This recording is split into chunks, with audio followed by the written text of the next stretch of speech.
Good evening, friends and neighbors. Or shall I say this afternoon? Welcome back to the Tigers franchise on MLB the Show. I'm your host, longtime listener. Be sure to drop a like, hit the subscribe button, and comment below. We are in the 2024 off season, so we got to look at a bunch of stuff to kind of get us ready for the next year, which will be 2025. Tigers will be looking to defend their first World Series title in 40 years. We have nobody retiring from our organization, as you can see here.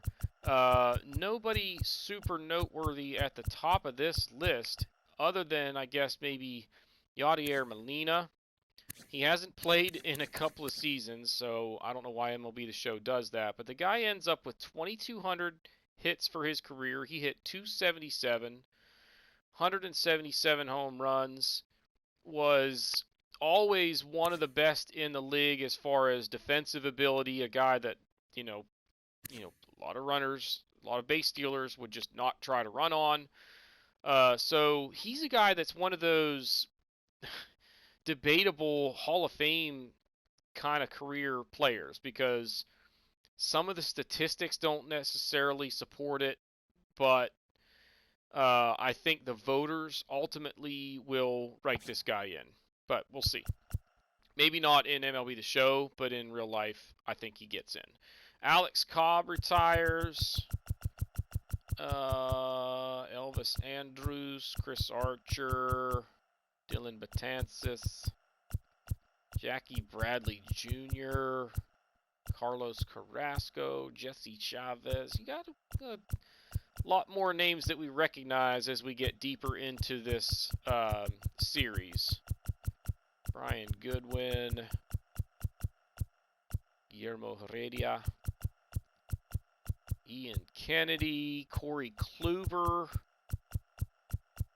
JD Martinez. How many home runs did he end up with for a career? 301, and he hit 280. And he really kind of got a late start as far as trying to find out that he could actually hit home runs. It was 2014. Which he would have been 27 by that time. But anyway, let's see who else. Andrew Miller, Darren O'Day, Adam Ottavino, David Price. Who else? Drew Smiley, former Tiger.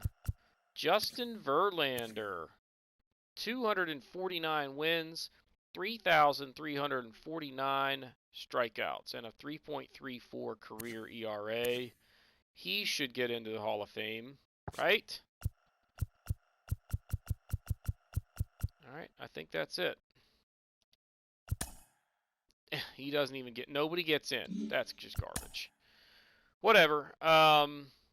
Okay, so if we look at who our exclusive free agents are, Chafin, Turnbull, Strom, Reyes, Floro. Let's actually look at the whole list because below that there are some guys that we're probably not going to bring back. Now Chafin is 34 years old, but he actually, as you can see here, got better last year. And I am really happy with what he's given us these last 3 seasons, and the year before that he was also really good. So I think it makes sense to bring him back for one more season and see what we can get out of him. Spencer Turnbull is an interesting decision coming up for us because he's not going to be in our starting rotation next year. He's 32 years old. He's an 80 overall, which isn't that bad, but his stamina is not very impressive anymore. I think this is the kind of guy that I would like to have on the team as a long reliever. So if we bring him back, that will almost surely be his role. Matt Strom, he was really good for us for most of the year. The whip is solid, and the ERA isn't bad, but it ballooned all at once late in the season. He's 33 years old, 79 overall. He actually got better last year, even though he's that old and a C potential. So I think it makes sense to bring him back as a middle relief option because he's just been so good for us since coming to the team. Victor Reyes, we kind of have to decide what to do with because he's 30 years old. This is the first season that he's had any kind of decent production for us. Hit 279. He's got no power, and he's really only playing against lefties. What I am going to look for to take his place is somebody who can absolutely smash left-handed pitching with some power to maybe get rid of Reyes and bring in a guy with a little bit more pop. If I can find that, we'll do it. But if not, Reyes is probably going to be back on the roster for another year or two. Dylan Floro, I'm not sure what to do here. He's 34 years old. He's going to start to really dip off. He's a 78 overall, which isn't bad, but he was not very good for us last year and hasn't been for the last couple of years. So I think his prime is behind him. I like Michael Gibbons, but he's 34. And even though he was pretty good for us this year, I don't know if we can expect a repeat there. I would be, I'd expect numbers more like these 3 seasons next year. So I'm not sure if we'll bring him back. We almost surely won't bring Defoe back. Jonathan VR, I think we will bring back. He's been so good for us these last 2 seasons. He can play a bunch of different positions. He's not getting worse yet. So he has a lot of value, and I think he deserves at least an offer to try and bring him back. Yarlin Garcia is going to be gone. He's 32, and he just wasn't very good for us last year. So he won't be on the team. Chad Kuhl also will not be on the team. So that's just kind of a look at what we have going on as far as free agency. Our first base coach is gone, so we'll need to hire a replacement there. Let's go ahead and just do that, or at least look for one real quick. We've got A, B, and A. And Ramon Santiago is just a guy that, even though he's a B, I'll keep him around just because I like him. All right, so we need a first base coach. And we want a guy that's got like an A attribute. And I don't like having the negatives on the attribute ratings up above, especially in categories that I feel like are important. So like here, he doesn't have any negatives. He gives me durability, fielding, blocking, and speed. So that's my guy. Renee Rasmussen, I would like for you to be my first base coach. We'll make him an offer and hopefully get him signed. Now, before we dig into like free agency, just a quick look now at what we've got going on the roster. So Casey Mize, I want to see the contracts. Like, we've got to re-sign him. But we have Rodriguez and Skubal already locked up. Turnbull and Manning, we've got to make a decision. I kind of want to give Matt Manning a shot, but if I do, I almost want it to be like a 1-year contract because he was just atrocious last year. His stamina is okay.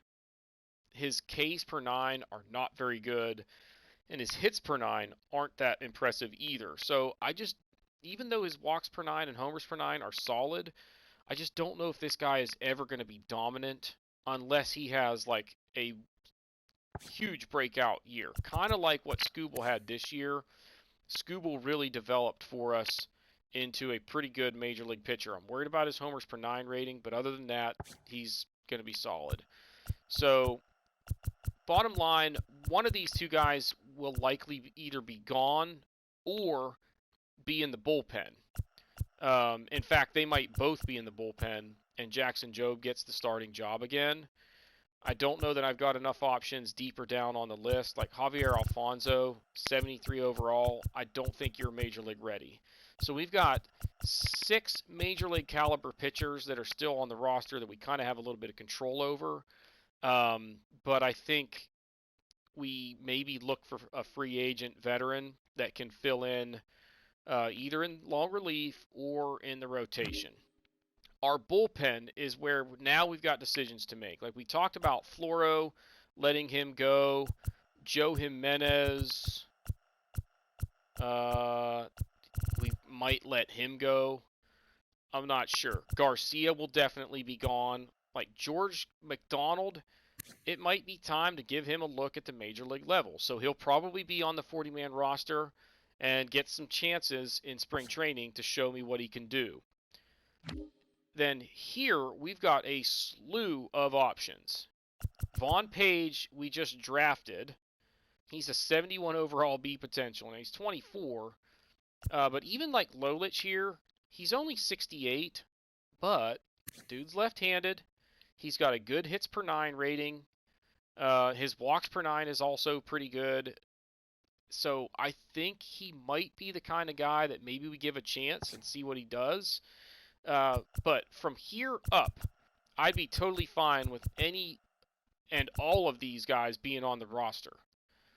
Merced is a lefty. Ashton is a righty. Webb's a righty. And Chafin's a lefty. That's 4 pretty good relief pitchers. And we still have Matt Strahm over here. And I think we bring Michael Gibbons back. Tyler Alexander, I wouldn't mind bringing back because he was so good for us last season. But he's 30 years old. If I do bring him back, it's definitely a 1-year contract. But bottom line, our pitching situation is pretty solid, especially in the bullpen. But I wouldn't mind going out and finding a rock star starter to like really beef up this rotation. At catcher, we've got decisions to make because Stevenson is pretty good, and he's going to be our catcher for a while. We traded for him. He is due for a contract negotiation. But the guy is pretty much solid against lefties, righties. He's got some pop. He's a good defender. There's just not a whole lot that you can say about him to kind of poke holes in his abilities. Alfonso just doesn't have any power. Pinero maybe could come up and play against lefties. But if he does, that means Eric Haas needs to go. So we kind of need to decide if Pinero is ready. He's the better of the two right now, but not quite as much pop against lefties. And he's not quite... Actually, he is just about as good a defender overall. Dylan Dingler, Mr. Average everything. He's like our Jake Rogers still. So we're good at catcher. We got a lot of options there, and that's a good problem to have. First base, it's Torkelson and Perez. No need to really do a whole lot else there, but we're kind of aging with our minor league ranks there, so that's kind of interesting. Castro is the only like true second baseman on the roster that we will have probably on the 40-man roster to start the season. But you've got Mondesi and VR that can both play second, and those guys will be coming back. Devers will continue to play third every day. I got to go look for a shortstop. I would even consider trading somebody to bring in a young middle infielder to be the heir to the throne for Javi Baez. You know, it's going to be somebody that's like in the mid-60s with B or A potential, but still really young with a couple years to develop until he's done with his contract, because he's still got 3 years left. So that's what we have going on there. Benintendi will play in left. Now, Baddoo, you know, he was really good for us last year, but we've got Benintendi, Green, and Meadows that all are left-handed and are all better than Akil Baddoo offensively. And I am really thinking of Jonah Perez being our DH every day instead of having Meadows DH and Baddoo play the field. So if we do that, Akil Baddoo becomes a trade piece that we could consider moving, and I think we can get really good value for him. Now, Benintendi's 30 years old. Reyes is 30.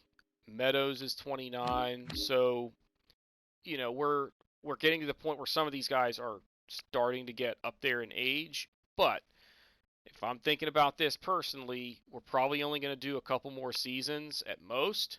So if Benintendi's 32 at the end of that, he's still a solid player and we're fine. So if we can trade away Baddoo and get, you know, a couple of pieces that help us in the next year or so, I think it might be worth it, or especially if it helps us win right now. There's Riley Green and Reyes in center, and again, in the minor league ranks, we're pretty thin. That's kind of a theme at some of our positions. Pitching, we're fine. Position players, other than catcher, not so much. Now, Clarkson is another interesting guy here because he's got A potential. He's got pretty good contact against righties, decent against lefties, but he doesn't have any power. It's better than it was, and his vision and discipline are okay. Even his clutch is okay. So this is a guy that could probably come to the major league level and hit in the 260s. If you let him play every day, maybe he ends the year with like 10 home runs. He's got speed. He can play decent defense. And he's a switch hitter. So he's got some potential, but I don't know that he's quite major league ready yet. And at 22 years old, hopefully we can afford to leave him down there to develop for another year and not call him up until he's more like a 78 or 79. So that's a look at what we've got on the roster for now. Obviously, there are going to be some changes throughout the offseason, so sit tight, and I will be cutting in and out to give you some of the highlights as we start making some of these official decisions. All right, so we've gone through a good chunk of the free agent season, we'll call it, and we're going to go over some of the big signings, with Juan Soto being probably the biggest name. He is going to Tampa, so the Rays are really they were aggressive. A lot of the guys that I was bidding on, they were in the mix. So I'm not really excited that he's coming to the American League, but at least he's not coming to our division. The Mariners got Walker Buehler, so he's also coming over to the American League. Pete Alonso's going to the Marlins, Shane Bieber to the D-backs, Alex Bregman to the Yankees, Garrett Cole, oh, he's just got called up. A lot of these are like roster moves. Carson Kelly will go to the Cubs, Lucas Sims to the Twins, Carlos Correa to the Dodgers, Corbin Burns also to the Dodgers, Freddie Peralta to the Cubs, Verdugo to the Orioles. The Nationals get Christian Arroyo, AJ Minter to the Phillies, and we were actually looking at him at one point. Talk about that more in a second. Eric Lauer to the Cardinals, Manny Margot to the Braves, Mejia to the Guardians, Lourdes Gurriel going to the Rockies, and Danny Jansen goes to the Twins. Now, let's take a look at the Tigers roster as of right now. Big signing of the offseason was Pablo Lopez. We got in the mix for him early, like after qualifying offers were supposed to have been made. They didn't make him a qualifying offer, and nobody else made him an offer for the first day or two of free agency. So we put one in, and he sat on it for a while, and then eventually some other teams got in the mix and drove up the price. So we ended up having to spend $19 million a year on him, but we got him for 3 years. He's 29. So we're getting him pretty much in the prime of his career. And what it does is gives us a really dangerous top 3 or 4 guys in our rotation.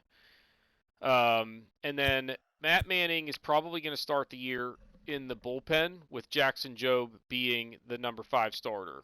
That might change depending on how the spring training goes, but we'll see. That's my plan, is for Jobe to be the number 5 starter.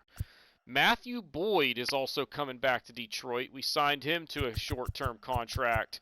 I believe it was 1 year. Yeah, 1 year. We spent $4.5 million on him because that's kind of what he's expecting at this point in his career.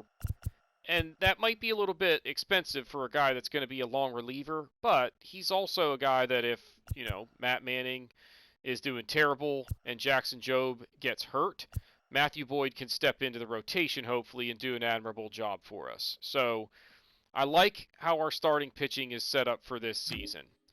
Now, we look at our bullpen. We move Chris Ashton up from AAA, and we make him a reliever instead of a quote-unquote closer. The only attribute of his that I'm a little bit concerned about is his homers per 9, but he's a 77 overall. He's a right-handed pitcher, so you pair these two, and you've got a good pair of middle relief guys. Michael Gibbons has been solid for us, but he might not even make the opening day roster. And like last year, he was really good for us. 1.04 whip and a 2.3 ERA in 62 innings of work is pretty darn good, but I don't expect him to be able to repeat that. So we wanted to keep him around for depth, but he's probably not going to be on the opening day roster.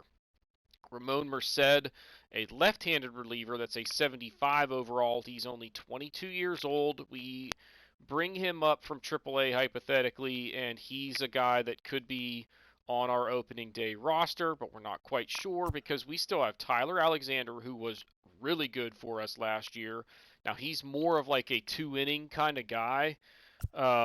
So his stamina is an advantage here, but Merced's got really good strikeout stuff, and I just think he's the better of the two pitchers if we are only trying to get an inning out of the guy.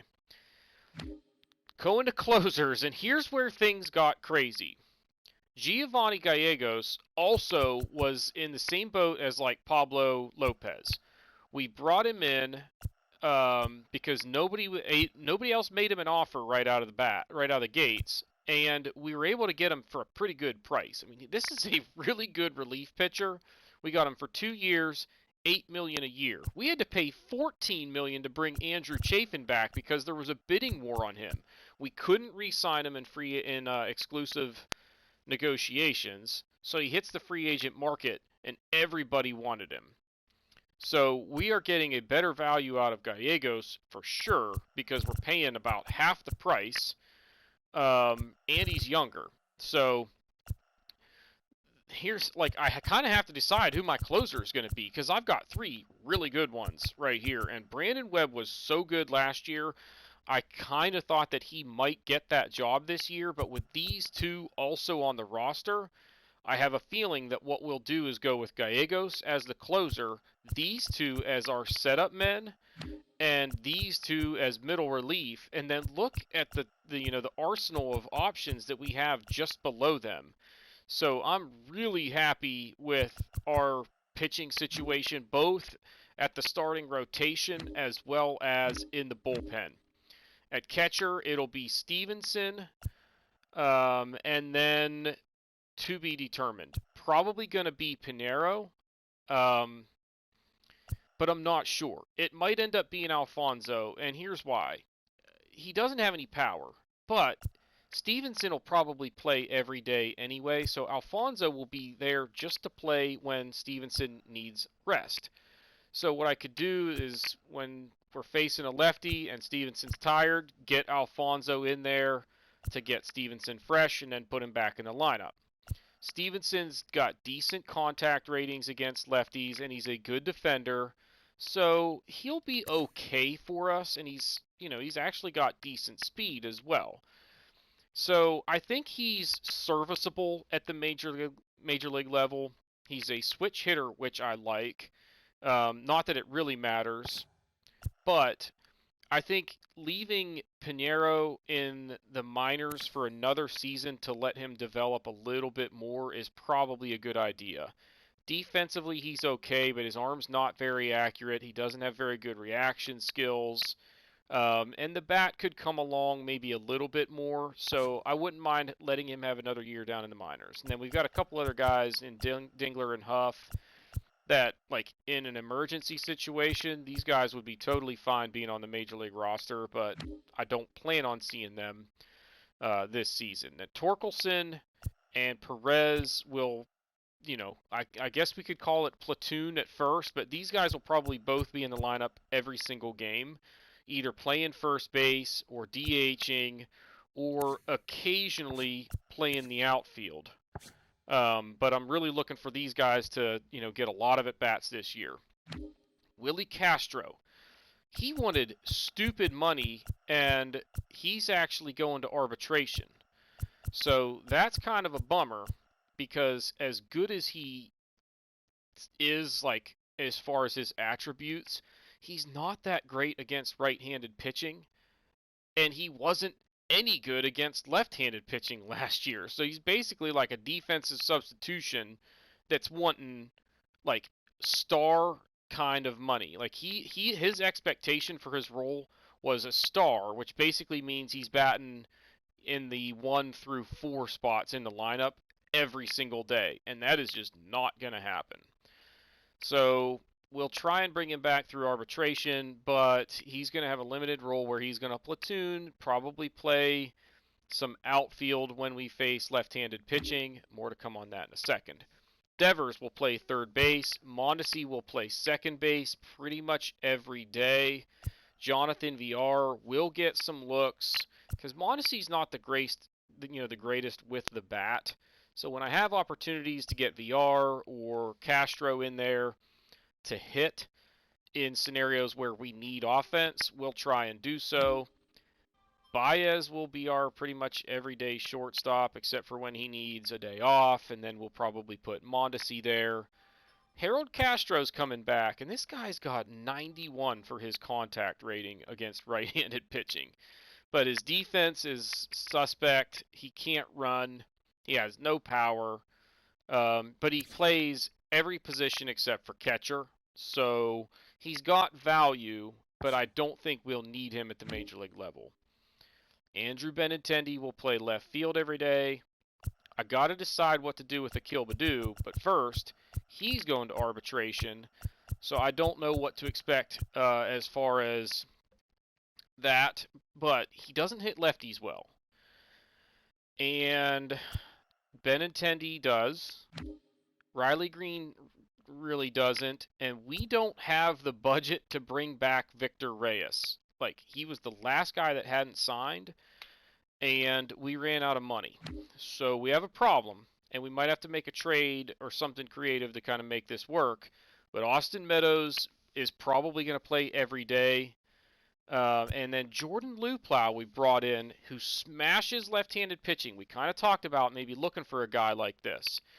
Because now, basically, when we're facing righties, it'll be Benintendi, Green, and Meadows. And then against lefties, what we will probably do, we have Willie Castro that we can mess around with. But I think Meadows might stay in the lineup along with Andrew Benintendi, which means if Luplow's in here, then maybe we put Castro at second and give Mondesi the day off, because Mondesi's not the greatest offensively, and that way we kind of keep our outfield intact with just 1, 2, 3, 4 guys on the roster, and Akil Baddoo becomes trade bait. I wouldn't mind bringing Victor Reyes back, but I don't think we desperately need him. But I did like having that option, especially if we have an injury. We are thin at outfield. If I trade away Akil Baddoo, it's basically Cy Clarkson, and we don't have any other options. So what I might look to do here before the season gets underway is figure out how do we bring Victor Reyes back without giving much up.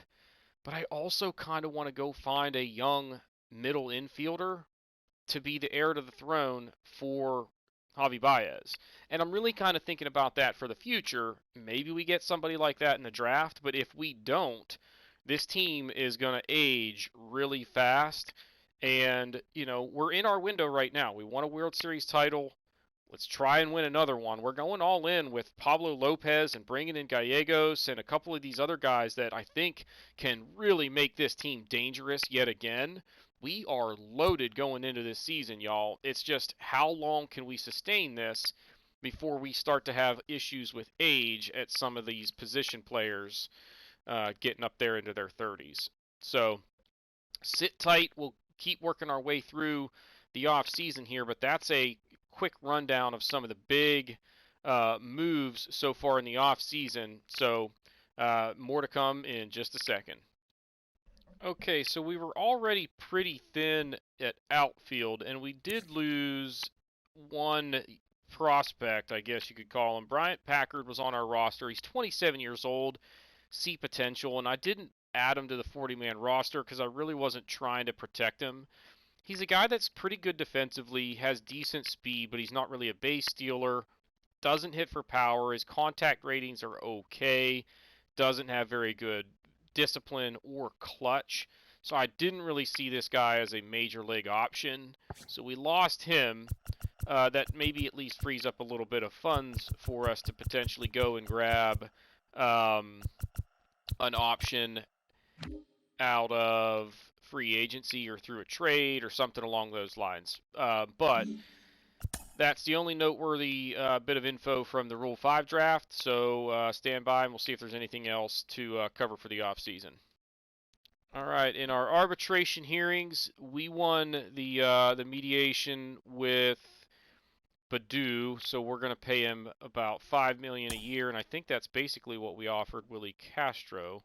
J.P. Crawford going to the White Sox, so that's interesting.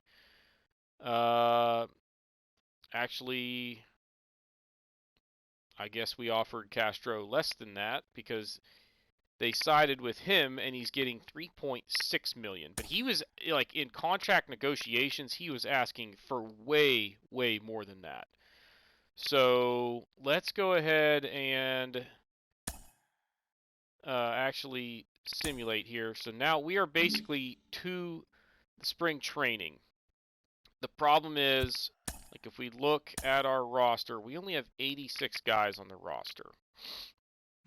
And specifically, we are a little thin at center field and maybe even, well, really center field. The Victor Reyes departure is the one gap on this roster that I'm not real crazy about. So I'm actually going to go and look for, I brought in Tommy LaStella to give us depth at second base because at one point we only had 3 guys here. Nonetheless, we probably ought to go look for a center fielder. And let's just look and see who's out there in free agency real quick. Billy Hamilton. I wonder where Victor Reyes ended up. I think Tampa was actually bidding on him. Is that where he landed? Oh my gosh. Did I go the wrong way? I sure did. No. Where is Victor Reyes?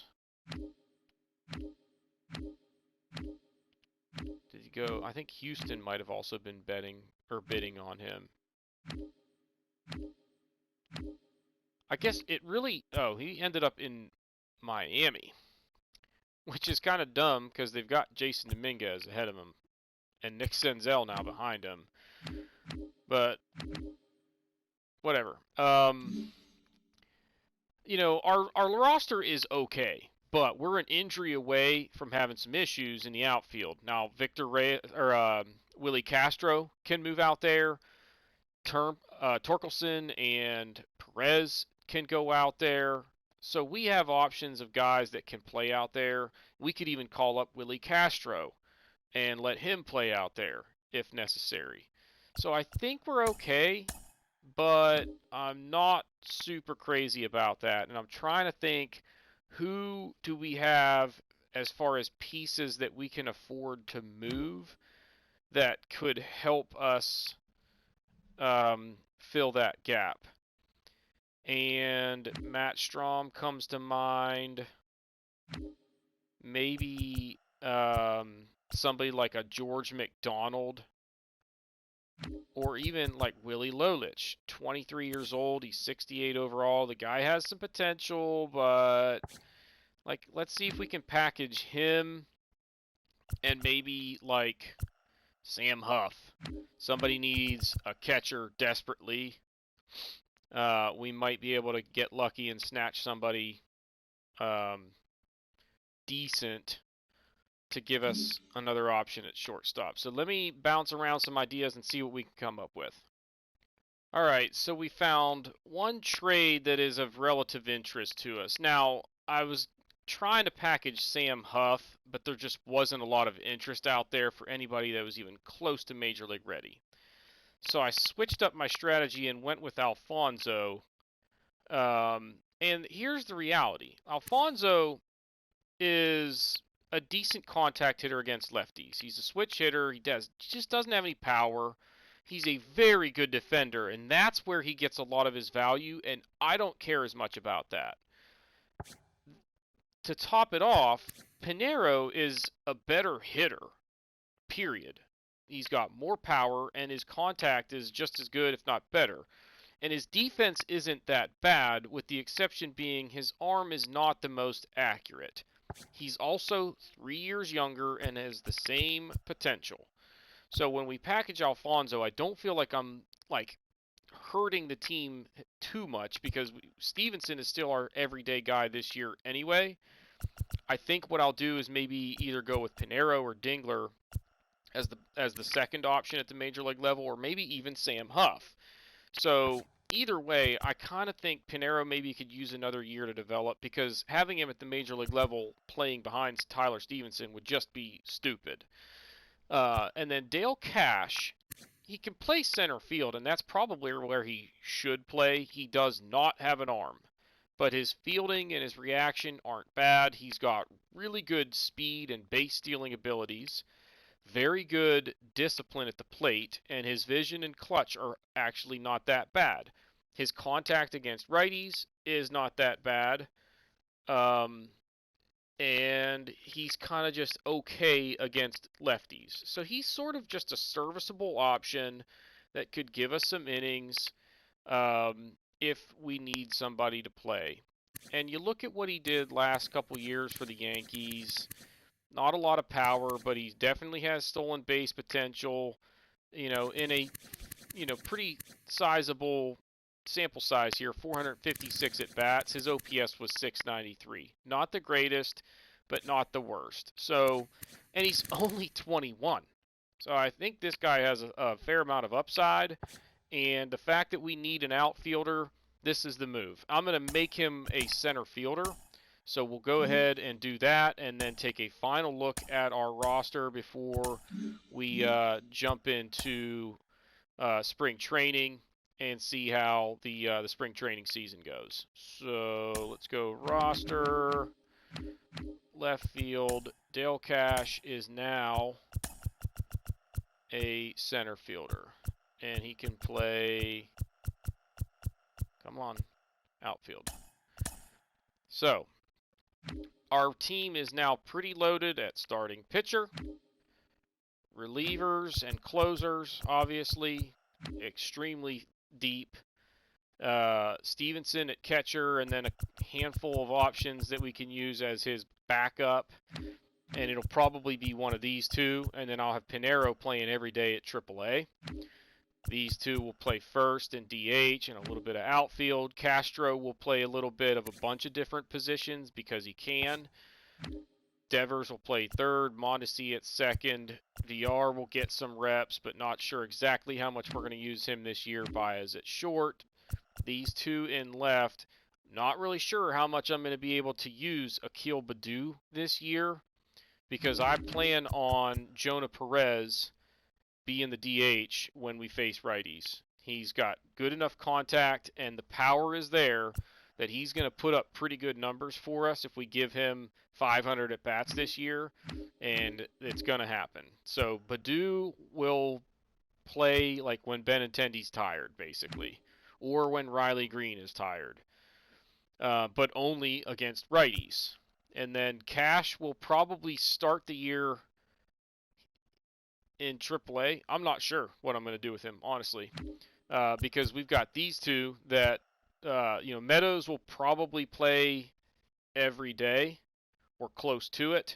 Luplow will play against lefties, and then we've got Clarkson as another option down in AAA that we can call up whenever he's ready. So this team is loaded. For this season, the Major League roster is going to be freaking awesome. So look out. You see our ranks over there. First in contact, 10th in power, 6th in pitching, 17th in speed. Defense is still a little bit of a liability, but we're okay with that because that's pretty much how we were built last year, and we won it all. So we're going to try and do it again. We're going to actually kill the episode here, and then the next episode will be the first episode of the 2025 regular season, and to kick that episode off, we'll have a little bit of a preseason recap rather than trying to wrap it all up into one episode here. So if you haven't done so already, please be sure to hit the like button, hit the subscribe button, comment below, and we will see y'all next time.